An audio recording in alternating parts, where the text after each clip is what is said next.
Okay, so welcome to Math 317, so Math 409 problem solving.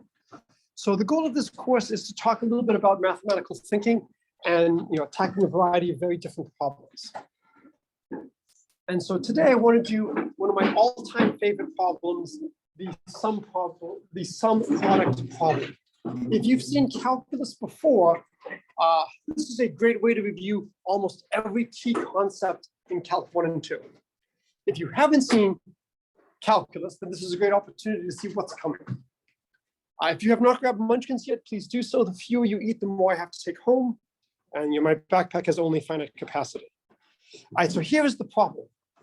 We're given a large number s, and we want to write s as a sum, x1 through xn, such that the sum is equal to s, and the product x1 through xn is as large as possible.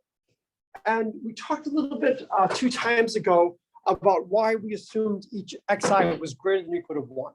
For those of you who are listeners here, Williams, we love interactive classes. Can you tell me why I'm not allowing any of the x's to be 0? Yeah, the product would be 0. So clearly we don't want any of the x's to be 0. What about if some of the x's could be negative? Well, if some of the x's could be negative, I could do maybe negative a million, and then 2 million plus s. So because the product of 2 negatives is a positive, I could make the product arbitrarily large. So clearly, if I want this problem to be interesting, the x's have to be at least 1. Now, we're going to initially do the problem when everything is an integer, and then we'll talk about the generalization to the real case. If you've seen this problem before, you are unfortunately not allowed to play along, unless you see a better way of doing things than we are presenting. All right, so can somebody give me a possible solution providing s as a sum of integers that add up to s? What's the first thing that comes to mind? The easiest thing you can think of.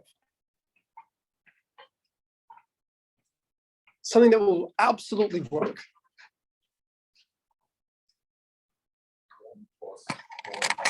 Okay, so one possibility is to just write it as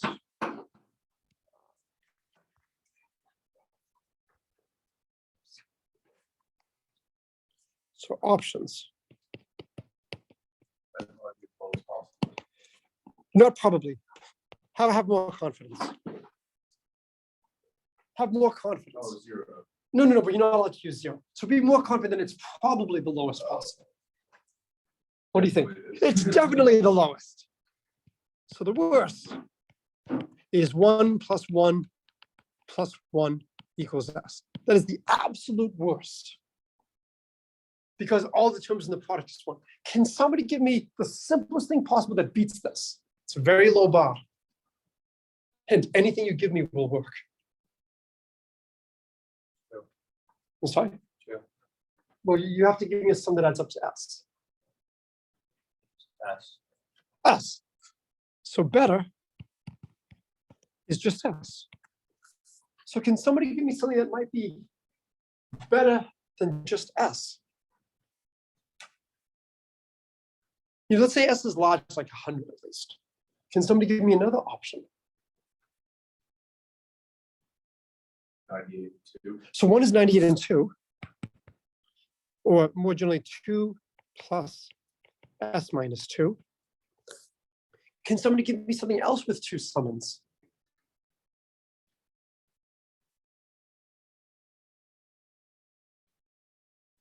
S over 2 plus S over 3. Yeah. S over 2 plus S over 2. So both of those will be better. And now the question becomes, what is the best way to do things? So here's my question. Could we ever have, say, 10 as the summand? So imagine in the optimal decomposition, one of the terms was 10. Could you replace 10 with something that would have the same sum but a larger product? what could you replace 10 with?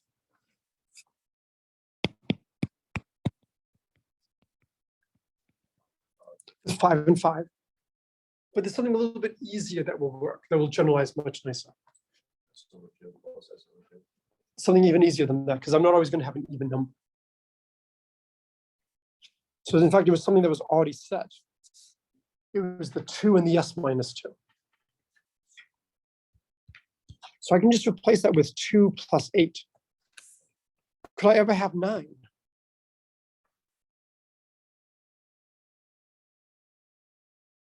Because here, the product is 16. What would I replace 9 with? 7 and 2. So the product is 14. Dot, dot, dot. What if I gave you 5? 2 and 3.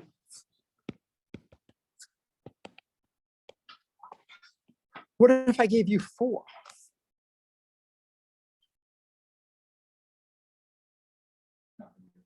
It's not going to get bigger, but it's also not going to get smaller. So we can replace it. So now we're indifferent. But what's nice about this is we now know no term is going to be larger than 4. So all terms are 1, 2, or 3 really just what? It's not really 1, 2, or 3. It's really just what? Which 2? 2 or 3. Because if I ever give you a term that's 1, it's not helping the product, so just shove it someplace else. So by doing this little bit of analysis in the beginning, we now know that we only have 2s and 3s. So which do you think is better, a lot of 2s or a lot of 3s? And if you've seen this problem before, you're sadly mute. Okay, why do you think 3s are better than 2s? Why? So you need to be able to compare 3s and 2s. So how would you compare 3s and 2s? But you have more 2s. Would you rather have 100 envelopes each containing $2 or 20 envelopes each containing 3? I'd much rather have 100 envelopes of $2. So there's a certain critical threshold. How do you determine which is better, more 2s or more 3s? How do you make a fair comparison?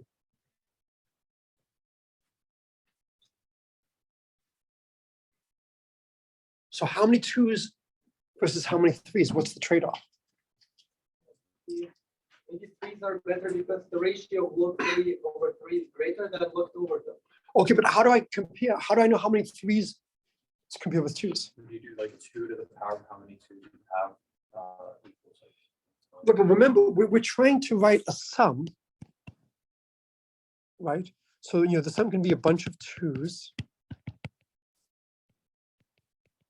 Or we can write it as a bunch of 3s. How do we compare how many 2s equal how many 3s in terms of the sums?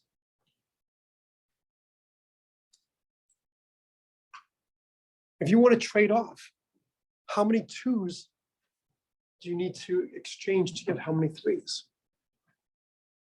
3 2s for 2 3s. 3 2s for 2 3s, right? 2 plus 2 plus 2 equals 3 plus 3. So whenever you have 3 2s, you can replace that in your sum with 2 3s. What's the product? Right, and the product is 9. So this tells you 2 3s are better than 3 2s. They give you the same sum, but they give you a larger product. And so you would never have 3 2s. So you have 0, 1, or 2 2s in the sum. So that's not that many cases to check. So the discrete problem has been solved. Okay, and we're able to do this very quickly. Okay. Any questions about this? So this illustrates a lot of really good concepts in problem solving. You first figure out what are the givens, figure out what do they imply. Frequently, they're chosen very carefully. There's a reason I want the integers to be greater than or equal to 1. If some of them could be 0, well, you never have anything be 0. It just makes the product be 0. If you allowed negatives, you can make the product arbitrarily large. So the conditions are natural. They're forcing in certain ways. And then eventually we were able to do some quick calculations and exclude a lot of things. And then it all came down to 2s versus 3s. And we needed to find a way to compare apples and oranges. And we noticed, hey, wait a minute. Whenever I have 3 2s, that's the same sum as 2 3s. So for those of you who know a little bit about real analysis, here's 0, here's 1, here's 2, here's 3, and here's infinity off over here. Anybody know any numbers that I should add to this line? We're talking about the interval between 2 and 3. Do you know of anything between 2 and 3 that's mathematically interesting? E. Now here is the midpoint, 2.5. What is E approximately?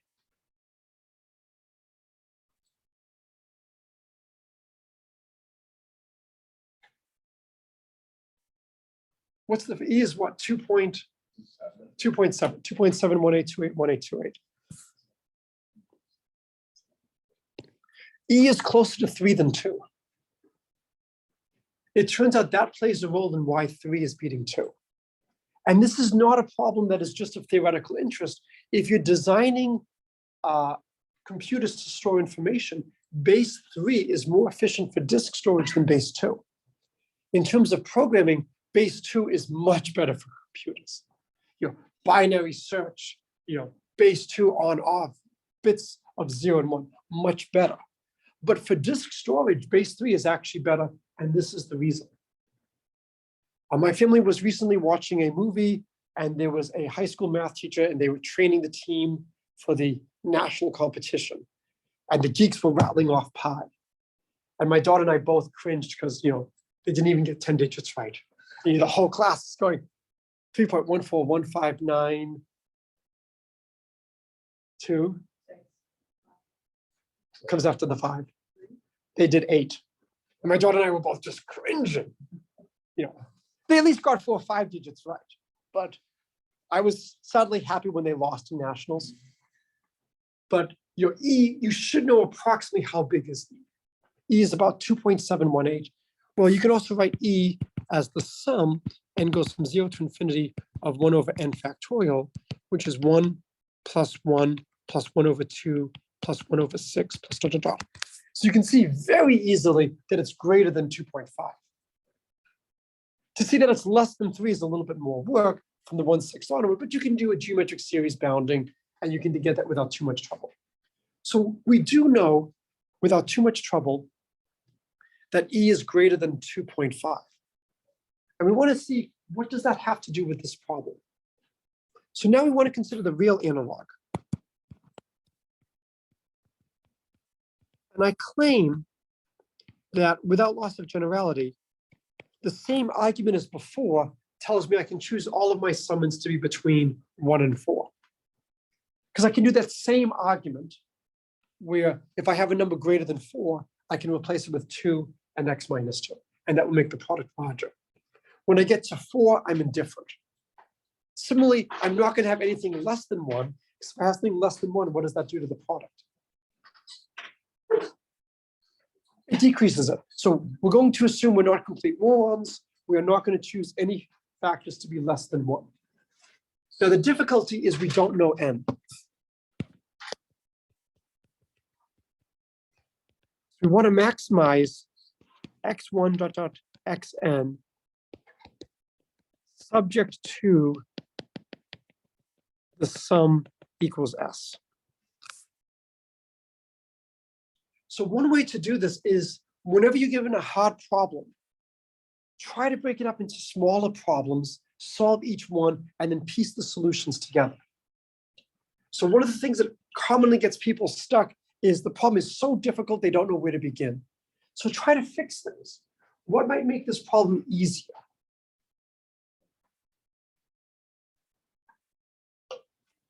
So So what additional constraint could I put on that would make this problem easier? I don't know what n is. I want to maximize the product subject to the sum equals s. Use a specific number for us. Use a specific, okay, well, so we are going to give a specific number for s. We've got that already. So what else could we make specific? N. So do it for a specific value of n. Rather than trying to do all n simultaneously, do one n at a time. So what is the simplest n to do? Nope. 1, right? N equals 1, x1 equals s, done. N equals 2. We now want to write x1 plus x2 equals s, maximize x1 times x2.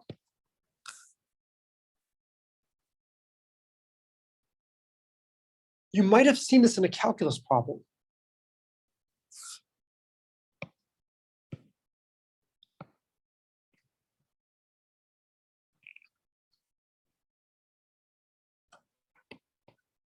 So this is the Farmer-Brown problem. Farmer-Brown has so many meters of fence, and Farmer-Brown is obsessed with rectangles. He will not consider any other possible shape for his cows. And so how many of you have heard the Farmer-Brown problem? And so given a fixed perimeter, what is the maximum area of a rectangle you can get? And so one way to solve this is, well, let's say x plus y equals s, the semi-perimeter. Because really, if I'm giving you the perimeter or the semi-perimeter, it doesn't really matter. And so if I want to maximize xy, that's the same as maximizing x times s minus x. How would you maximize x times s minus x?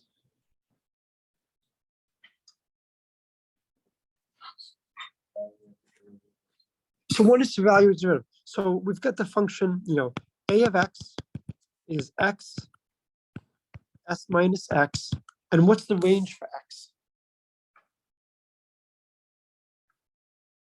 I'm sorry?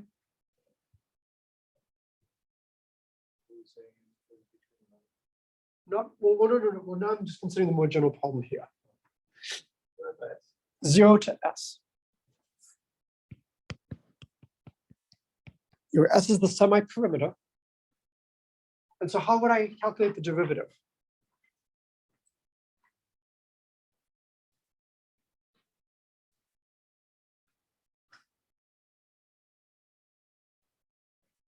So this is a 400 level class. Come on, how do I calculate the derivative? Multiply x out, take the derivative, so s minus 2s. Good. So why didn't you just take the derivative directly? Product rule is harder. Who is your, if you've had a class with me, you should be able to answer this. Who is your favorite New England transcendentalist writer? Henry David Thoreau, right? What is this great piece of advice from Walden? Great advice from Walden. Who here has read Walden?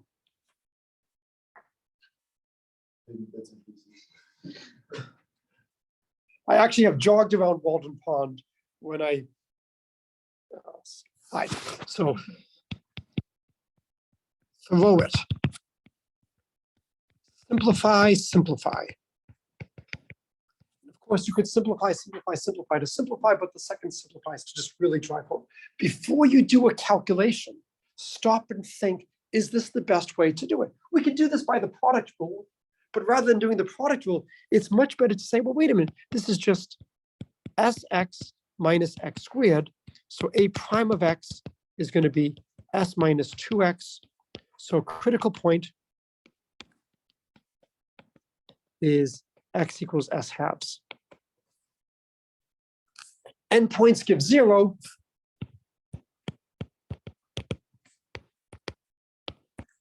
So best when n equals 2 is if x1 equals x2 equals s over 2. Okay. As an aside, I will consider the Aquaman problem.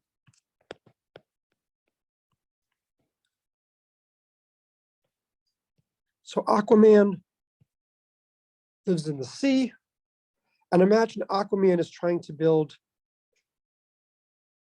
a fence to keep in his fish. Aquaman only needs 3 sides. Why does Aquaman only need 3 sides?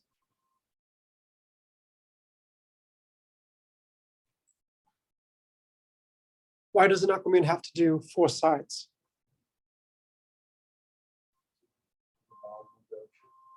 No, he's building it from the ocean to the land. Fish aren't gonna go. The fish are not going to go on the land. So Aquaman only needs 3 sides. So the question is, if Aquaman has a certain amount of, fence material, what shape should Aquaman do? Well, imagine Farmer Brown at the same time is building his fence, and his cows are not going to go into the water. So if Aquaman has an optimal shape, it's the same optimal shape for Farmer Brown. So we now have a case where we have twice the semi-perimeter. So before the semi-perimeter was S, now we have a problem where it's 2S. What is the combined shape that's optimal now? What kind of rectangle? Square. So before it was S over 2, so now this will be 2S over 2. And so each of these over here is just going to be S over 2. So by symmetry, we can actually solve the Aquaman problem immediately by considering a reflected problem at the same time. And so it's really nice sometimes to just see how far can you push a solution that you have. Okay, so we know how to solve when we have something like that. What do you think is the best shape? If we could do any shape we wanted, what do you think will give you the best area, the greatest area for fixed perimeter? Circle. And so that's a really nice problem to try to prove rigorously that the circle is best. If you consider regular n-gons, it's not too bad to show that as n is increasing, it's getting better and better. But then to prove that the circle is the best, well, you have to start proving that you can't deform things and whatnot. There's lots of ways to do it. I know some nice proofs using Fourier analysis. It's a nice problem to think about. How would you prove that the circle encloses the greatest area for the minimum amount of material? And then in 3 dimensions, what do you think encloses the greatest volume for a given sphere? Yep. All right. So now consider n equals 3. So we have x1 plus x2 plus x3 equals s. What do you think the best answer is? All 1/3. All 1/3. Can you prove it? I think you proved it in the geometric lecture. So how would you prove it? Using Lagrange multipliers. So one thing is you could use Lagrange multipliers. So we could appeal to some results we have that are powerful. How else could we try to prove it? So for those of you who are visiting, we have developed some advanced machinery in this class. We've developed some inequalities, some results from multivariable calculus, where we can do constrained optimization, and we can just use those results. So we could do all of that. So assume, A, B, C maximizes product and not all equal. So without loss of generality, assume A is less than B is less than or equal to C. Okay, so we have A plus B plus C. Can somebody give me a candidate that they think will have a better product with the same sum?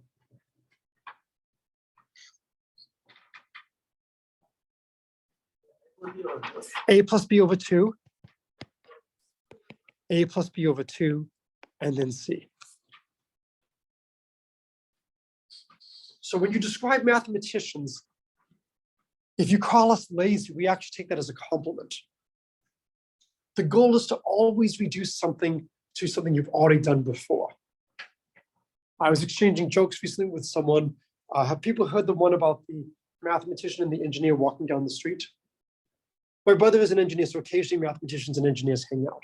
So they're walking down and they spot a house on fire. And in front of the house, there is fortunately a fire hydrant and there's a disconnected hose.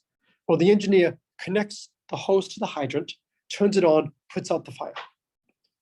They keep walking, and a little bit later, they see a house and they see a hydrant with a hose connected. The mathematician immediately disconnects the hose and sets the house on fire, reducing this to a previously solved problem. And then just continues walking down the street with the engineer just looking on in horror. Whenever possible, reduce whatever you're given to something you already know how to do. We've just reduced this to the n equals 2 case. We know how to do the n equals 2 case. If I gave you 4 terms, if there were 2 terms that weren't equal, we could just make them equal. Is this a proof now? So have we proven that they must all be equal? What do you think?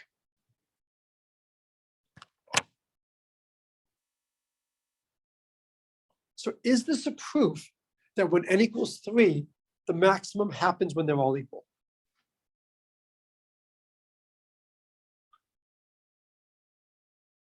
Or is this subtly assuming something? Does it assume that A plus B equals 2C? No, because when you add, you get A plus B, and you add the first 2 together. So what we said is, assume you have a point that maximizes the product and they're not all equal. Then we can find something better by replacing A and B with their average.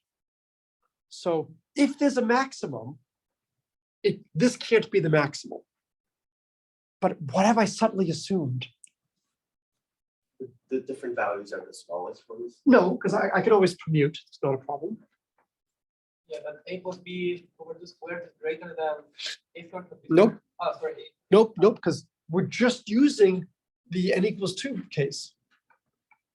A plus B is not going to be as large as A plus B over 2 times A plus B over 2. It's not going to give A times B is going to be less than that.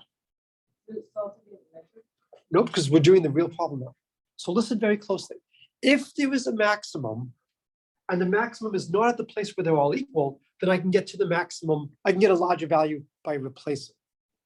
What am I assuming? Maximum isn't where they're all equal. Not quite. So again, if there is a maximum, and the maximum occurs when they're not all equal, then I can get something larger by replacing 2 of them with their average. That there's a maximum.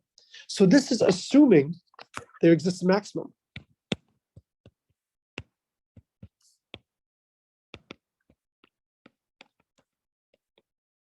If I give you f of x equals 1 over x for 0 less than x less than 1, it has no max.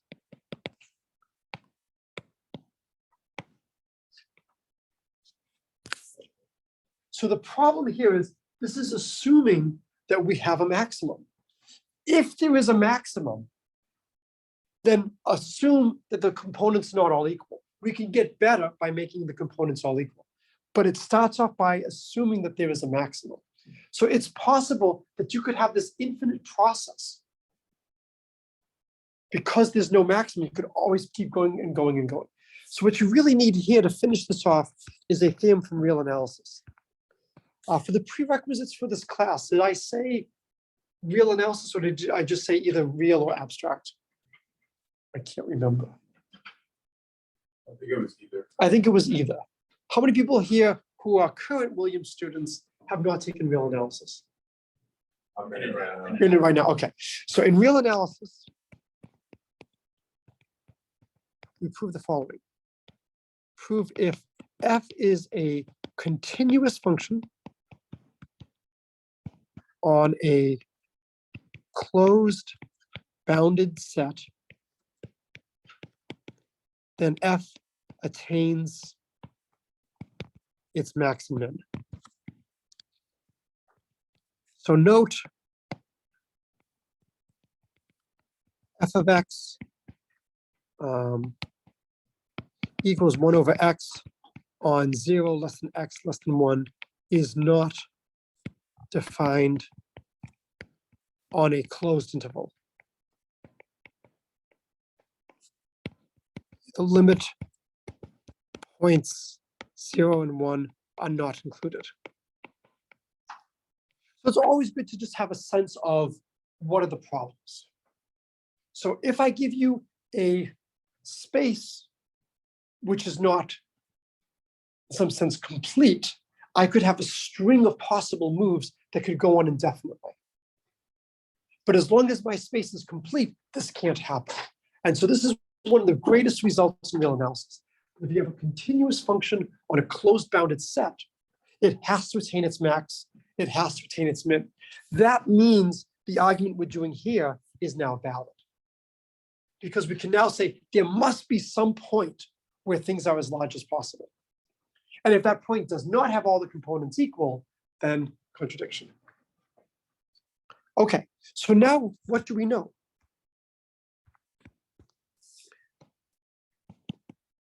So for fixed n, best is s over n plus dot dot dot plus s over n equals s. And the product is, let's call it f of n, is s over n to the nth power. Okay? We now have to find the value of n that maximizes this. Does anybody know good techniques for finding the largest value of an integer, of a function defined on the integers?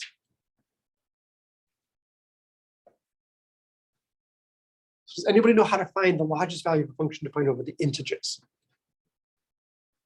If the derivative from But the function's defined on the integers. Yeah, let me take the differences. Then you have to look at all the differences. We don't have good techniques for functions defined on the integers. What kind of functions do we have good techniques for? On real numbers. So can somebody give me a generalization of this function?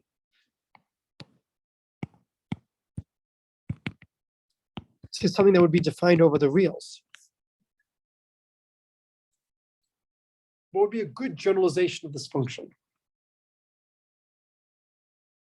I want it to reduce to f of n when x is an integer n. Any thoughts? With n with x. Yeah, just replace n with s.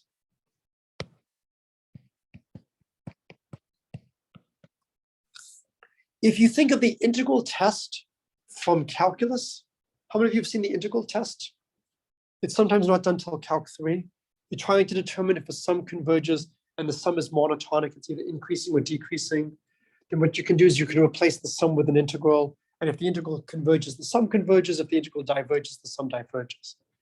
And what you typically do is you just replace n with x. And that's how you get your function. So now we have a real valued function. Do we have techniques to take derivatives? Yes, right? This is why we take calculus. How should we write the function s over x to the x? I've got x to the x, that scares me. How should I write this? Maybe f e to the power x over s. Yeah, so it's e to the x log of s over x. And you can check and see that these two are the same by taking the log of both sides. You get s log s over x is x log s over x. So now we've set this up beautifully to calculate derivatives. So in a Calc 1 class, this would look like just a standard problem of a teacher just making sure you understand how to use exponentials, how to use logarithms, how to use chain rules and whatnot. It's not necessarily fun, but I can't stump you in Calc 1. I can't give you a derivative you can't solve. You just keep plugging away. You may not enjoy it. It's very easy for me to give you a problem you won't enjoy. That's not a challenge. But I can't give you a problem you cannot do. Calc 2, it's really easy for me to stump you. Most functions don't have closed form antiderivatives. So we can calculate f prime. So f prime of x, well, by the chain rule, it's, if it's, a of b of x, it's going to be a prime at b of x times b prime. So I'm going to just get the exponential again. So that's just going to be f of x. And then I have the derivative of x log s over x. So if I use the product rule, derivative of x is 1. So I get the log of s over x. And then I get plus x, then the derivative of log s over x. Well, the log of s over x is the log of s minus the log of x. Derivative of log of s is 0. Derivative of log of x is 1 over x. So this is actually going to just become minus 1. Or just f of x. And how would I simplify this? S over ex. Notice how e is beginning to come into this problem. So f prime of x equals 0 means, Where did that simplification come from? well, how can I write 1?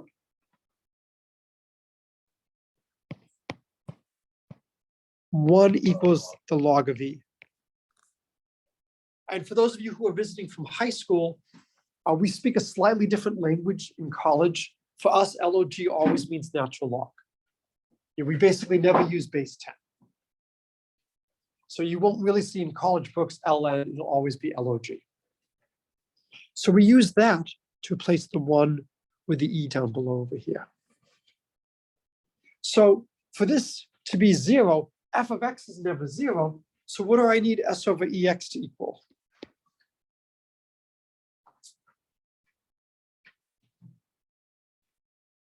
So if I want this logarithm to be 0, what must s over ex equal? Must equal, you might have been right. I am just badly congested and cannot hear out of my right ear. So what number has a logarithm of 0? 1. So s over ex has to equal 1, which means x equals s over e. So the number of summons we need is s over e. Okay, do we have to worry about the endpoints giving us the best product? No, right. If you let x get extremely large, the product is going to go to 0. If you even take x equal to 1, you're going to just get something that's clearly not the best. So we don't really have to worry about endpoints. Endpoints do not win. Okay. So now we know that's true. So f of x is s over x to the x. The best x is x equals s over e. So what it's saying is the number of terms you want is s over e, and each term should be roughly of size e. Unfortunately, it's extremely unlikely that this is going to be an integer. We want to find the integer max. This is not the integer max. This is the real max. And so this is one of the reasons why I actually just do this problem also in my operations research class, because a lot of times, if you can find the integer max, you can frequently move, the real max, you can frequently move to the integer max. Not always. So what I want to do now is I want to review something that is probably no longer done in calculus classes.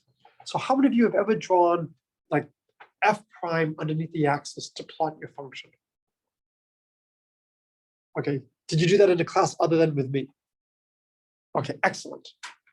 So when I was young, they used to teach us this as a great way to plot. And if you knew f double prime, you would plot that as well. So the key points, here are 0, and we have the point s over e. What is the value of f prime at s over e? 0.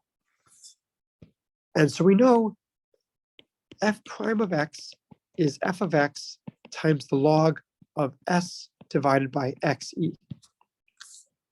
So let's imagine that I take a value of x that is less than s over e. If x is less than s over e, what can you tell me about the log of s divided by x? And I'll write this in a better way.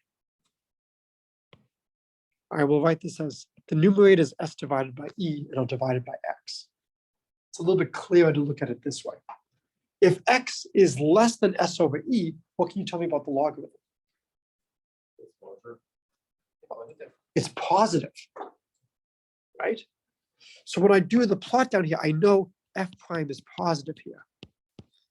What about what happens when x is greater than s over e?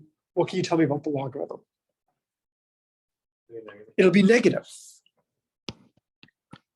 So now we go back to the interpretation of the derivative. What does it mean if the derivative is positive? It means the function is increasing to the right, decreasing to the left. What does it mean if the derivative is negative? The function is decreasing to the right, increasing to the left. So when I plot my function, I know it's going to look something like this. I don't know exactly what it looks like.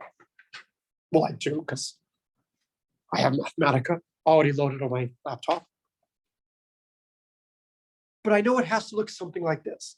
I know this is the real maximum. Where are my candidates for the integer maximum? Sorry? Well, no, because now we're doing about the number of divisions. We're trying to find how many terms we want to take.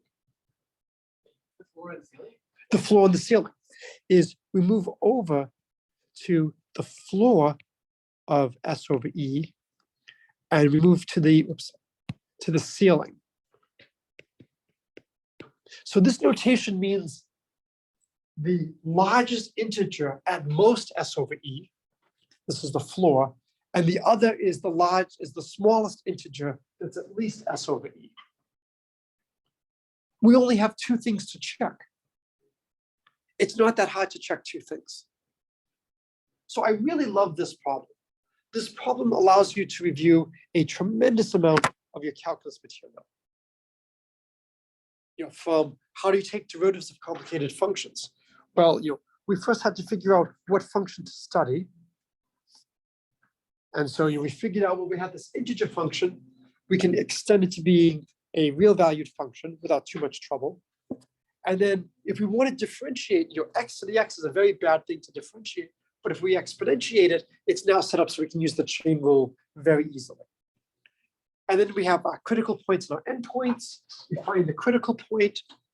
And then if we want to figure out which is the best integer point, well, this is a little bit of basic curve sketching. Why do you think we don't teach curve sketching so much? Yeah, I saw somebody looking at the computer. We've got these computers. So, I just made a quick plot. So here's my function s over x to the x. I didn't even bother simplifying it. I just told Mathematica, hey, Mathematica, take the derivative of my function with respect to s. And it spits out, it's s over x to the x, -1 plus log of s over x. So it didn't know to put the -1 inside the logarithm, which is a nice way to rewrite things. But Mathematica can handle derivatives like this, no problem. I then had a plot, and I plotted it two different ways. The first way I just plotted the function. The second one I plotted the logarithm. And the reason I plotted the logarithm is this is when s equals 100. You're seeing products of size 8 times 10 to the 15. It's really hard to distinguish what's going on for the small values because they're just dwarfed. Right.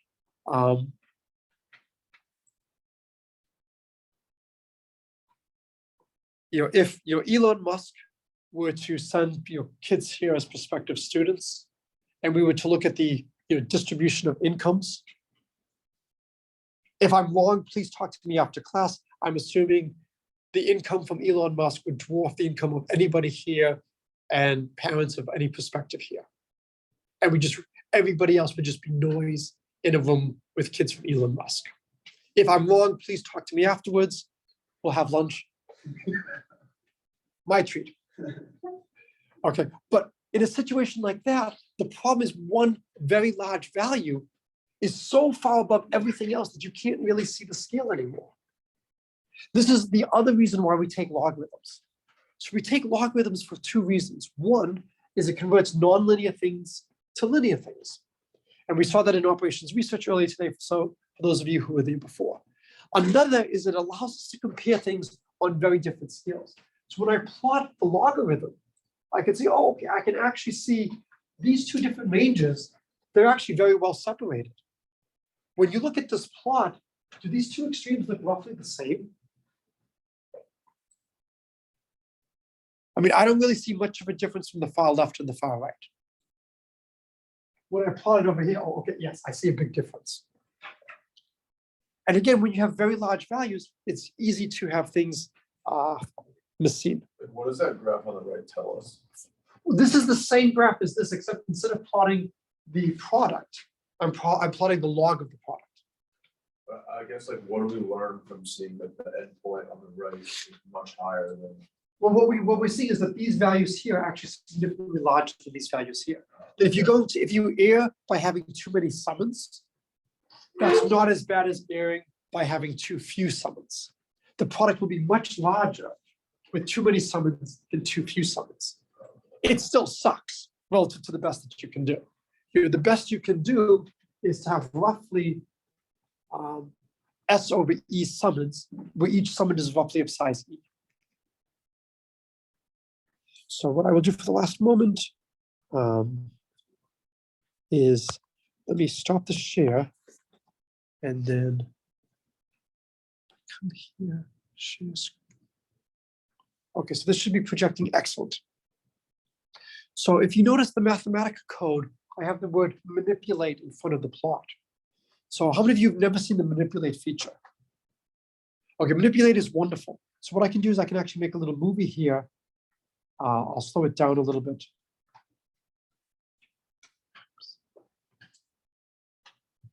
And what you can see is it's going to show what happens as I change my value S.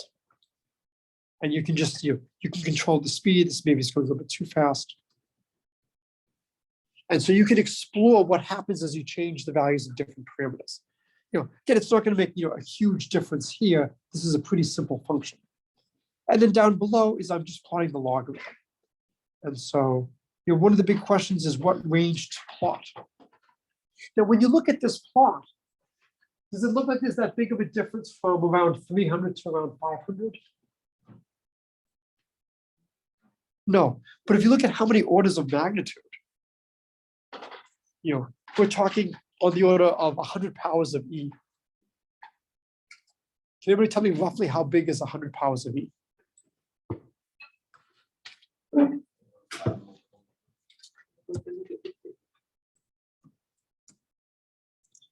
So about 10 to the 43. Well, let's think about it. What's E squared? E is a little bit less than 3. So E squared is a little bit less than 9. E cubed is going to be more than 10. So 3 powers of E is easily going to be 10. So E to the 100 is going to be at least 10 to the 33. To just give you some sense, we're talking about 33 orders of magnitude. Actually, that's a lower bound. It's actually about 43 orders of magnitude. When you look at it like this, it doesn't seem that bad.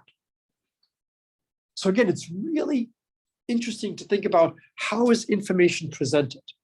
If people are interested, I read a really fascinating book, How to Present Mathematics. And depending on how you present, you can greatly influence how people look at statistics and how people look at various things. All right, so I think this is a good place to stop. Have a good weekend. And then again, if anybody is interested in the L'Hopital sum problem, let me know. I think that'd be a really nice, simple publication to get. And I think it would be very straightforward to prove that all power sums of degree D will be a polynomial of degree D plus 1, leading coefficient 1 over D plus 1, constant term 0. I think you can get that immediately from L'Hopital. All right, have a good weekend all.